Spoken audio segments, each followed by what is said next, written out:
Hi, I'm Eric.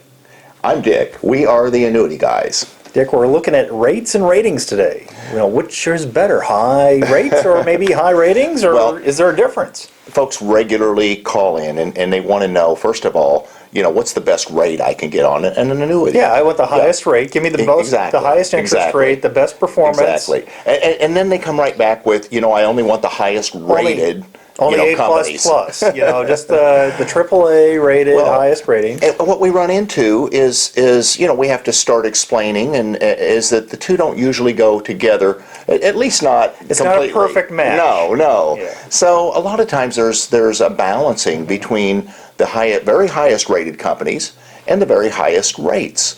And so I do believe that you can work with higher rated companies and occasionally the highest rated company and get the best rates. But you have to be wary of what goes into these formulas that with these companies that keeps them competitive. Sure. And so a lot of times, not surprisingly, the highest rates don't always come from the highest rated companies. Exactly. And let's just call this a balancing act. Sometimes that they're going to take a little bit of the reserves and give it back to the clients. Right. And sometimes they're going to hold them back. And Exactly. so the more reserves the company has, typically the higher the rating is, because it's more stable, it's more secure.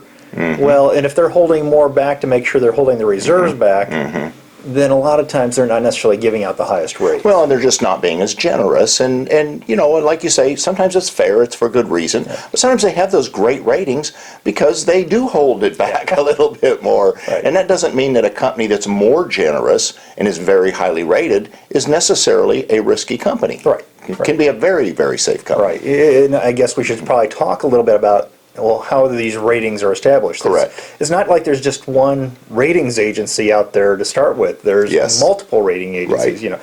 You've got your AM Best, your S&P, your Fitches, your Moody's, your Weises, and Comdex thrown in there to make a little extra bonus kind of rating. And it gets very confusing because it really, which one? Which one? Exactly. So how do you choose even amongst the ratings agencies? And then when you have salespeople that get involved, and a lot of times they're going to hobby horse the best one, Exactly. If you ask for an A-rated company, well, if I search all the different rating you can scales, find one. I might find someplace where it says the company here is an A, but you look at a different ratings agency and all of a sudden it's a B or even sometimes a B minus. And each one of them have their grading scale, and they'll have maybe some of them have 16, 16, 20 different ratings, 10 scales that are in that interval. Yeah. And so one may say that they're good at a 6, out of 10, and another one may say they're good at a 10 out of 16. Yeah. So, again,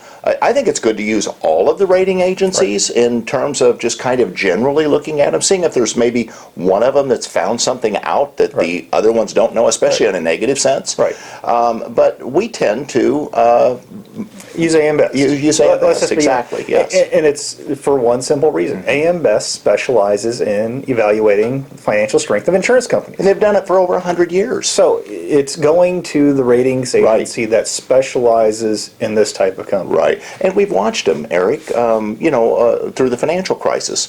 And you see where they're fair with these companies, and they did, lower some companies. But generally speaking, these ratings changes are very, very slow. They're not huge overnight changes.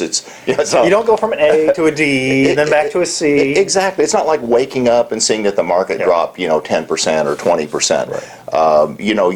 You're going to have small changes, like a negative outlook. Right. You'll have the same rating, but it'll go from same rating with a negative outlook, rather than the same rating with a stable outlook. Correct. So it's like these little glacial inches that move one way or the other that kind of gradually evolve. So nothing happens usually within a span of years. Right. For for an insurance company to go from an A to an A plus or an A minus, maybe just series of years even before they can even make those small gradations and changes. Exactly, and that's one of the things, Eric, that you and I, when we're speaking, with clients, like to talk about is the fact that this is a situation that you can watch over time, and if a company would start getting into trouble, you've got plenty of time to make a decision to move that money. Right. And I know a lot of folks will bring up,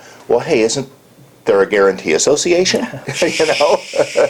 Don't say anything. Nobody's supposed to know about it. Exactly. You're not supposed to get into talking about that, or at least trying to use that to sell an annuity. Right. But in the sake of full disclosure, it's fair to discuss, how that works and why it works, and that it is a fallback position, but you really want to look at the claims paying ability of the company. First and foremost, Right. it's based off the insurance company and the stability of their company and how they manage your assets. Right. Now, they're supposed to be on a dollar-for-dollar basis. For every dollar of liability they have, Yes. they're supposed to have one on a reserve. And Right. that's what keeps them in the good graces of the individual states. Right. Now, most of them have, for every dollar of liability, they have $1.08, They have a $1.10, surplus. $1.20. Exactly.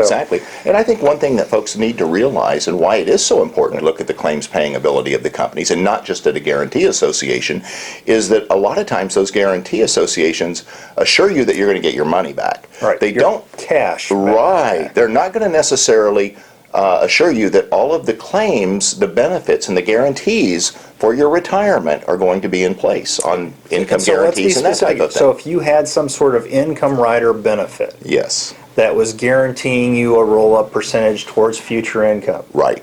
that may not be guaranteed Exactly. by the guarantee association. It's the actual cash value of the account that's going to be guaranteed. Right. Now, many times when an insurance company gets in trouble, that's the first step is not just to liquidate them and send all the money back. No. You see steps and gradations even there where they Right. typically will have conservatorship. Somebody comes in and tries to manage them back to fiscal health. And Well, yeah, a lot of times there will be a profitable company, and all of those assets, again, because it's such a regulated industry, all of those assets are normally in place. So a profitable company steps in and just starts managing those assets, Right. and they give the guarantees that came with those annuities. So that isn't necessarily going to always go away. And I guess we should also just mention that in all the history that we're aware of, no one has ever lost any substantial money with annuities that we're aware of. Right, and the reason, and let's just think about it. It's an insurance company. If insurance companies don't back up their obligations, will you start buying, more insurance? No, I don't think so. You'll stop buying Right. insurance if there's no longer anybody backing. Well, and that's what insurance companies do best. They manage risk, and they've done it for hundreds of years. And some of the safest places in the world to put money is in life insurance companies, and that's who does annuities, That's life right. insurance companies. So they work both sides of the equation. And exactly it. I guess we should say, just in summary here, it's one of the safest places, and why would you want to gamble with your retirement? Exactly.